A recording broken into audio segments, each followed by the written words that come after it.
Good afternoon. Looks like we've got a lot of Chiefs fans in the house today. Exciting times. Welcome to DMH Cares Show Me Hope.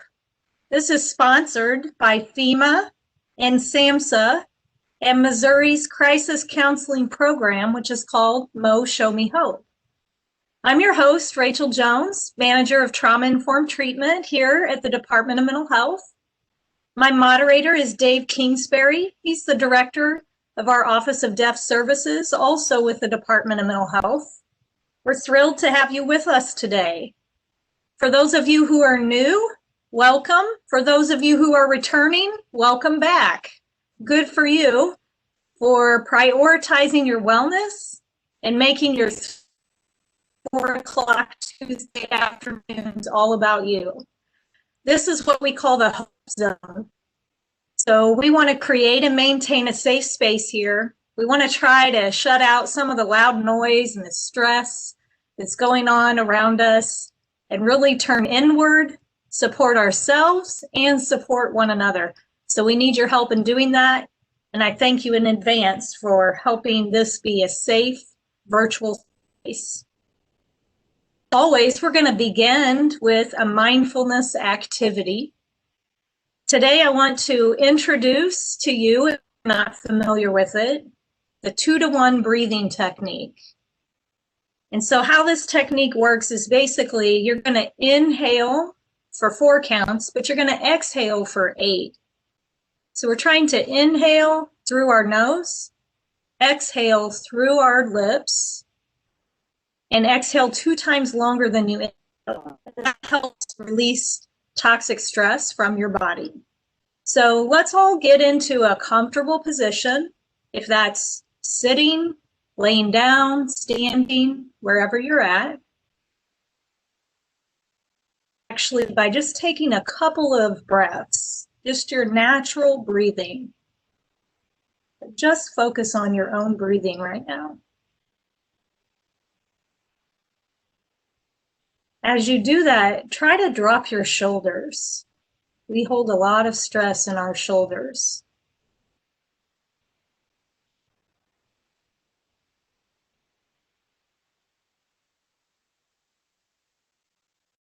And walk us through a 2-to-1 breathing. So let's inhale, 2, 3, 4. Exhale, 2, 3, 4, 5, 6, 7, 8. Again. Exhale.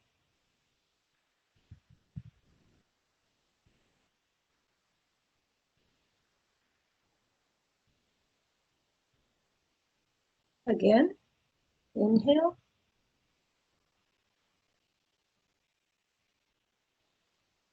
Exhale.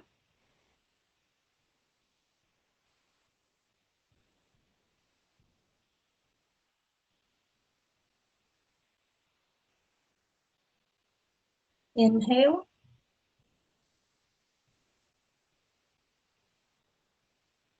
Exhale.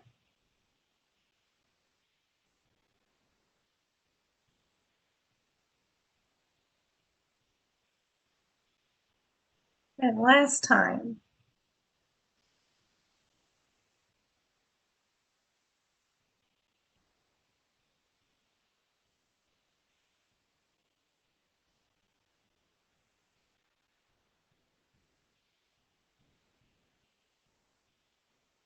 All right, how does that feel? One thing that we can definitely control is our breath. Sometimes we forget about it. We don't pay attention to it.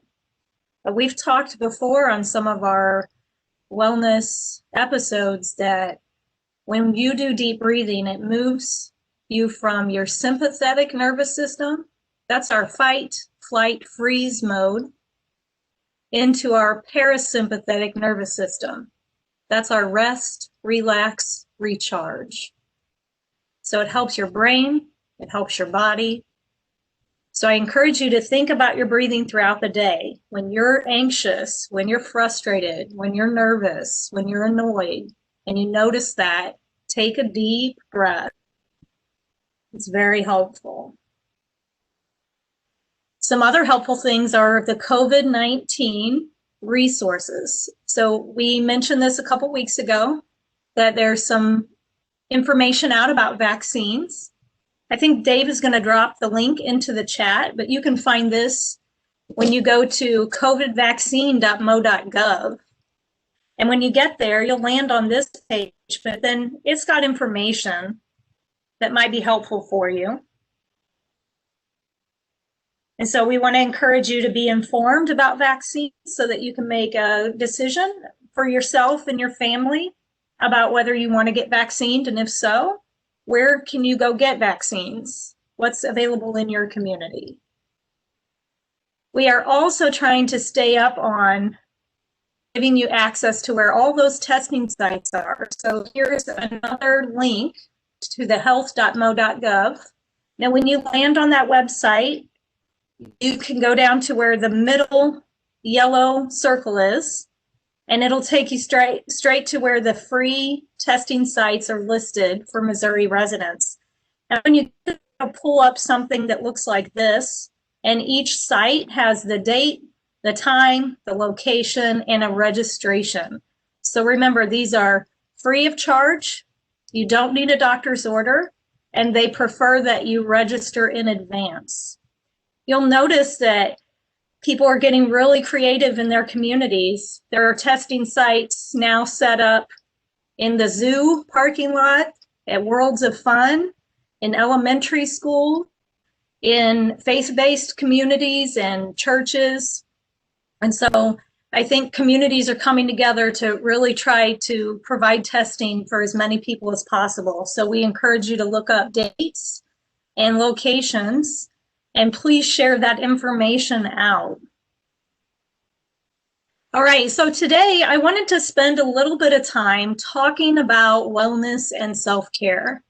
So you may remember that our 2021 episodes of the DMH Cares series is really focusing on providing you the support, but also helping you think about ways that you can start supporting the other people around you. We're meeting on 2 times a month through June, and we're hoping that on those weeks that we don't meet, that you're still practicing wellness and you're bringing other people along. So I've got some questions, and I would love to hear your responses in the chat. How do you talk about the importance of wellness with the other people in your life? That can be friends, could be coworkers, your kids, whoever. I'll ask Dave to read out your responses in the chat.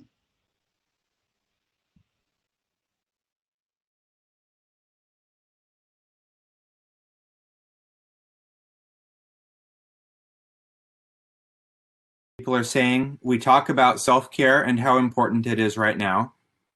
Facebook, cooking together. More of questions or concerns than however it leads.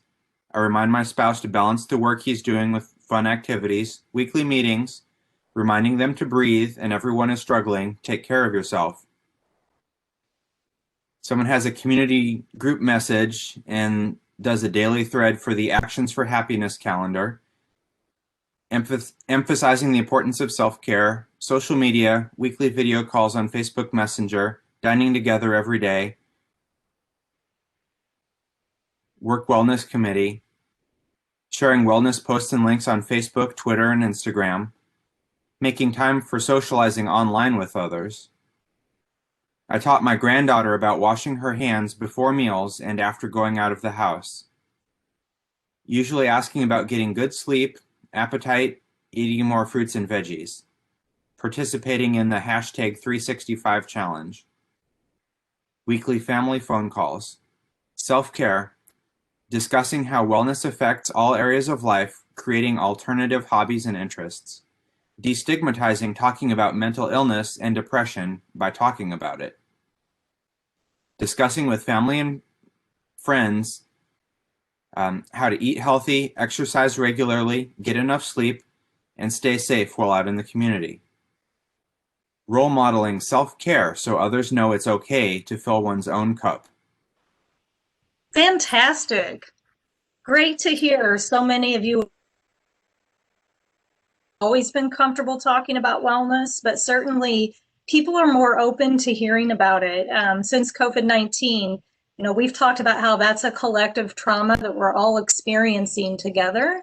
And so the conversation around wellness has a little less stigma right now because people understand the importance and impact of it in a different way than before COVID. All right, next question. If you get it to pull up, let's see. What challenges do people face to practice wellness?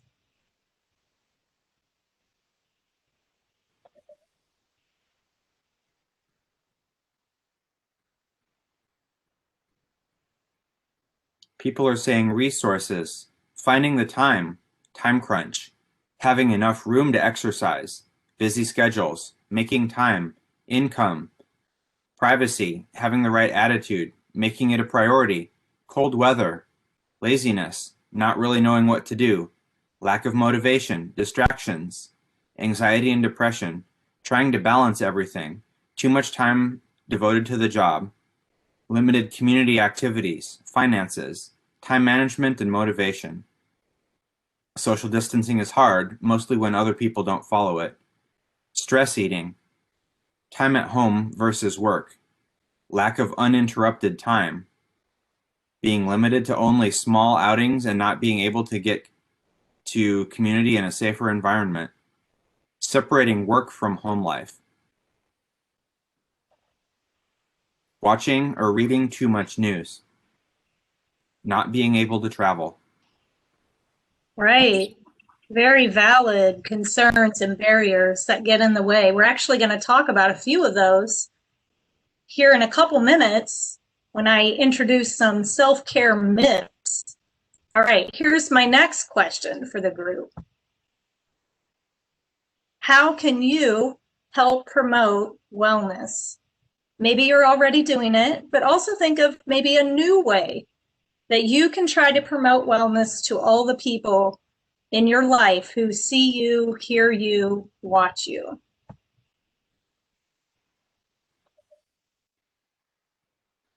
People are saying set an example, be a good example, share resources and encourage others, try to stay positive, perform one good deed every day, talk about stuff you're doing, share resources and encourage others, create a daily wellness calendar, role model and share more information through social platforms, provide social support to friends, sharing these webinars with others, buying healthier groceries, inviting others to participate in virtual wellness, having a prayer life, reminding people that you have to take care of yourself in order to help and be there for others.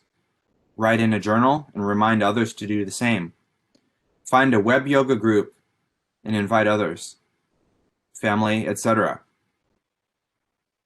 Always wear the mask, social distance, and share positive thoughts and pictures of healthy food.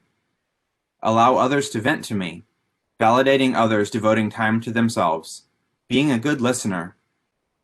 I'm one to call and check in on coworkers and family to see how they're doing. Talk about everyone's emotions and feeling about our own lives and stressors. Encourage people to practice self-care. Become mental health first aid certified. Remind it doesn't do any good to be negative. Find good in everything. Find the positive in all things, no matter how small. Forgiving others. Showing you were there even during the challenging times. Help others recognize stress. Give people grace if they can't give something 100% right now. Wow, those are beautiful. That makes me so happy to hear all of the ways that you can promote wellness. And it's ever changing. So ways that you promote it now, that might be very different in 2 months, and that's okay. I hope you heard some ideas, maybe things that you've not done or you're not so comfortable doing. You maybe have never considered it. You could go just slightly outside of your comfort zone and try to do those things to help promote wellness. All right, so let's talk about a close cousin to wellness is self-care. So I personally use the term self-care and wellness interchangeably. However, I do notice that there are times when I say self-care, I get a certain response, and sometimes that response is different when I say wellness. So I don't know if the term wellness just resonates differently with people, but nonetheless, I did want to define self-care and get your thoughts about this definition. It comes from the World Health Organization.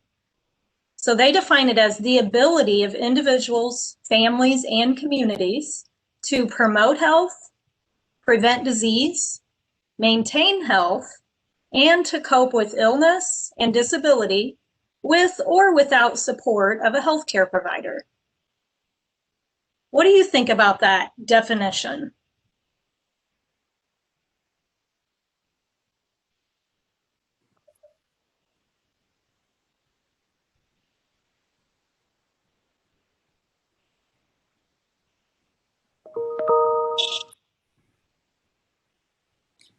Someone is saying, I like that they specify with or without the support of a healthcare provider. Yeah, I liked that too, because a lot of times, self-care is about our daily habits and routines. And sometimes that means we don't have to access a healthcare provider. Other times we do, and we're more like maintenance of a concern or a problem. What else? Other people are saying, I agree with promoting health for everyone. I guess I look at self-care as more individualistic. Yes, daily habits and routines. Self-care does remind us that we are in charge and can make a difference. On social media, a lot of people refer to self-care as making time for relaxation. I like that it includes the community.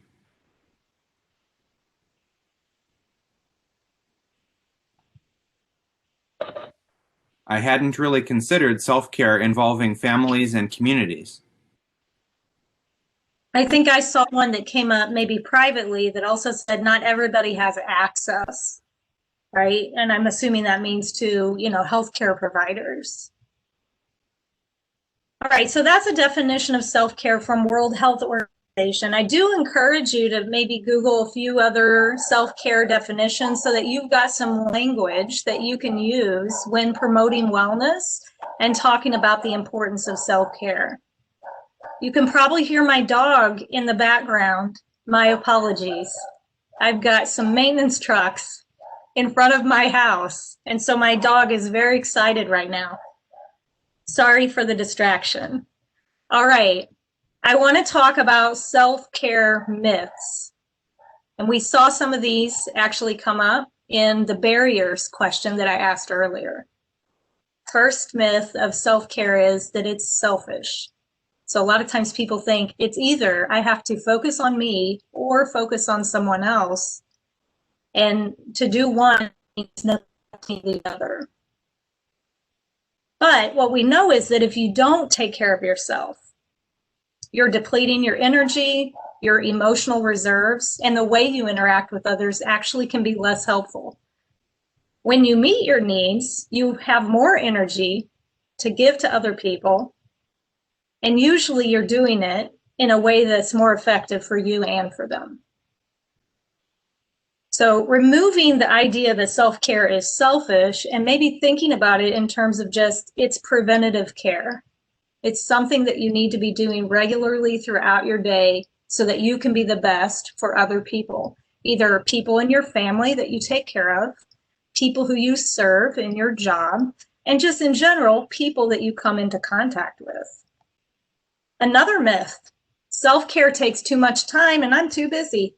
I saw that in the barriers section. There are many self-care activities that only take a few minutes of your time, and they have major positive impacts on your mind, your body, your health, your soul. One of the things that we do on this show at the very top is a mindfulness activity, and I try to keep those 5 minutes or under.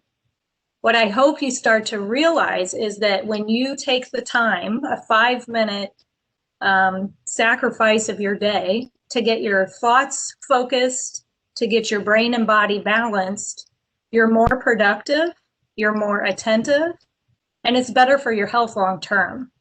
And I also want to give an example of something that we all probably, hopefully do that doesn't take up much time, and that is brushing our teeth. So the best of us probably brush our teeth for 5 whole minutes. Most of us maybe less than that. So that is a less than 5-minute, hopefully first thing when you wake up, and it prevents problems with your gums and mouth. It helps you stay healthy. And so if we think about all the little things that we do, drinking a glass of water, you can spread that out throughout your day, but it's just intentionally making sure that you are staying hydrated and it's water, right? There's so many little things that when you stack them up throughout your day, you're developing that lifestyle of wellness and self-care, and it doesn't necessarily have to take you away from other things that take your time. Another myth, self-care requires resources that you don't have. So it is a lot of times when people think about self-care, it's really framed as a luxury. It's spas, it's a weekend retreat, it's an expensive vacation, all of these things that would mean you have to take off work, you have to save some money, you have to do this, do that. And while those things are awesome and all of you deserve that, and I hope you get that, really when you take it down to the basics, self-care only requires your mind and your body. There are so many things, choices you can make throughout your day that won't involve having to take off work. They won't involve having to save up money and travel, but they are things that are good for you. And you just need your brain and your body to do them. So it's really trying to challenge all of you to think about what those things are. And someday when we're able to travel more freely, when people are healthier, when there isn't so much of a safety risk to be out and about in the community, we can engage in some of those self-care things that do require resources more. But for now, I encourage you to think about all the ways self-care with just your brain and body. Here's one of my favorite self-care myths. Self-care is for women, not men. I don't know how many of you have heard of that, but I hear it, and I don't hear it, but I see it happen, right? So here's the fact. Women and men are both susceptible to stress and burnout and all of the chronic illness that goes along with that. Any person, no matter what age, race, religion, profession, social status, economic status, male, female, any person can benefit from the regular practice of self-care. And that's just the facts. And so if you have thought about the messaging that needs to maybe sound different for women versus men, run with that. Because sometimes you do need to know your audience, know what is meaningful to them and how they'll receive something. For the women on the call, if you have men in your life who you care about their health and wellness, but this is an uncomfortable topic or something that they just socially, nobody has really made it okay for them to talk about this, I encourage you to kind of push up against that a bit. Let them know you care, give them some of the vocabulary. We are socialized different. Women are typically caregivers, so discussion about self-care and wellness is a little easier. Men are not socialized that way. That doesn't mean that they don't benefit and that they don't need it. And you need only look at our suicide rates in the state of Missouri and how men die by suicide more often than women. Men struggle with depression and anxiety. They could benefit from self-care and wellness. So that's a myth that I just absolutely have to bust on this call. All right, so those are the myths. I saw some chats come through. Is there anything that we want to pause and read out from the chats?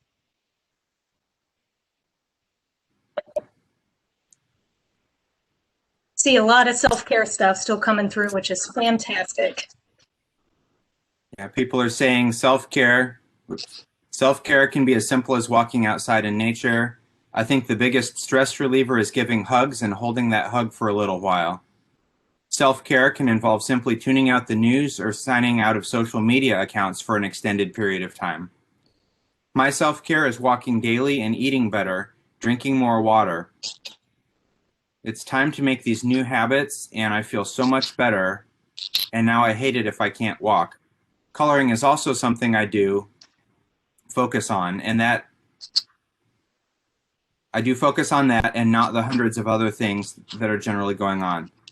My husband and I talk about this more openly, and he will now say when he needs time for himself, which has been great. That's awesome to hear. Thank you for sharing that. You know, I appreciate the comment that was made about how sometimes your self-care is not necessarily something you need to start doing. It's something you need to stop doing, right? Shut down the news, put a boundary around a toxic relationship, stop engaging in things that are not good for you. And so, you know, it needs to be the balance, starting something new, stopping something old that's unhealthy. All right, let's shift into our wellness activity. We did this about 3 or 4 months ago. What's on your phone? So what you need to do right now is pull out your device. And you're going to see on the next screen that you get points for the things that are on your phone. So for those of you who played this game with us a few months ago, a perfect score would be 150 points. So let's see how you do. You get 5 points each for each of these things that you've got on your phone. It looks like Dave had to sign off, so I'm going to try to read through the chat. Okay, so some people don't have access to their phone, so think about that. And if you want to put your score into the chat, you can do that. If you want to tally it up on your own, you can do that as well. So this would be 25 points for somebody who's got them all. Impressive numbers coming through. You all are doing it. I see a lot of 20s and 25s. Really great. All right, next, for 10 points each, do you have a screensaver of a pet? Is your battery life at least 50% or higher? Do you have a funny video saved? Do you have a to-do list? And is there evidence of a group chat that you've had within the last week? This is 50 points if you have all 5 of them. Here comes the scores. A lot of people in the 30s and 40s. Good for you. Oop, I think I saw somebody with a 50.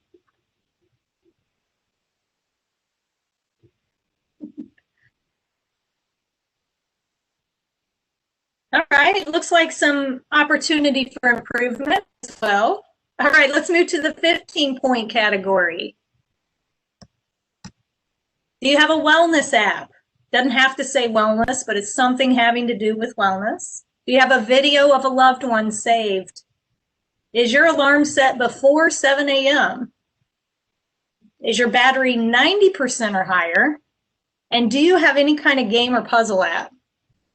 All right, so after you tally this up, who's got a perfect score? Do you have 150?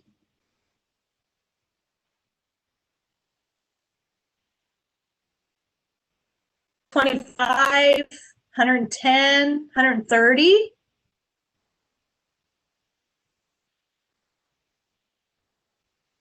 All right, this is fun. Really great. Love to see those triple-digit scores. Okay, so these are just things that maybe you can think about putting on your phone if you use your phone a lot, so that you have those constant prompts to engage in wellness activities. All right, let's get through our few last slides. I do want your help. I'm looking for people who want to be wellness activity champions for these episodes. Do you want to go on camera and share some stuff with us or help us do some wellness activities? Here are some that we will definitely be doing. Pictionary, charades, Name that tune. I heard on a previous episode that a few people play a lap harp. I'm happy to have you demo that for the group. If you're interested, shoot me an email, or Shelby Hood. You can send her an email at shelby.hood@dmh.mo.gov. The tip of the week, I love this. Someone sent me an email, and at the very bottom of her email, it said, gratefulness can be used to combat the negative effects of stress. And I thought, that is so awesome. How many emails do we send throughout the day? And we can just put our little message about wellness on there. So I want to encourage you to think of a tagline that you could add to your own email signature that could help promote wellness and self-care. I'm going to think of one and update my signature line this week. We've got some upcoming events that I want to share with you. Tomorrow, we're doing our first Equity and Inclusion Learning Series here at DMH. And so that's the Health Equity and Inclusion Alliance. Those are going to be on Wednesdays, 3:30 to 4:30. We're doing 6 sessions through April. And there is a registration link. You can find it on our website. You can go to dmh.mo.gov/equity, and it'll link you to this page, and then you can register. You can also send me an email if you're interested, and I can send you the registration link. We are also starting our book study version 2.0. We did a book study in 2020. This one is for 2021. So you want to talk about race. So if you're an avid book lover and you want to read and register for those, let us know or visit our website. DMH also has a very active YouTube channel. We've got a lot of great videos out there dispelling myths about COVID vaccine, giving you success stories of people who got tested, got COVID positive, and then recovered, well as some other resources through Missouri Show Me Hope. And it looks like one of my trauma-informed care trainings is on there. So if you're interested in learning more about any of that, please check out our YouTube page. If you joined our call early enough, you heard one of our Spotify playlists, the Being Goofy playlists. And I also put the links up in the chat at the very top of the episode. We encourage you to use this Spotify playlist, get you in the right kind of mood. We also have a media kit. You can go to our moshowmehope.org website, and you'll find all of these digital graphics that you can use in your own information that you're sharing out to give people access to our disaster distress helpline, to promote these DMH Cares webinars. Everybody in the state can attend these. They just need to have a WebEx app if they don't already have a WebEx account. Here are the ways that you can stay connected. We have a disaster distress helpline, 1-800-985-5990. You can text Talk With Us to 66746. Of course, we want to see you back on our Tuesday webinars from 3:30 to 4, and then visit our webpage. When you go to our webpage, it lands you right here. You can go to Outreach Resources on the right-hand side, and it will pull up our DMH Cares episodes that have been uploaded. So we've been doing DMH Cares since April 2020. We have a lot of videos uploaded. So if these are helpful, you can share them with others. You can use part of them in your own team meetings or one-on-ones with people. But we encourage you to really push that information out. We've been trying to provide a lot of good activities and resources for people. So that wraps up today's show. I'm a little late, sorry about that, but thanks for staying with me. Now we're gonna meet 2 times in February, and I think we have a couple weeks off. Please go to the registration, double check that you're registered for it, and I look forward to seeing you all again. Take care of yourselves. Thanks for everything that you do. Bye.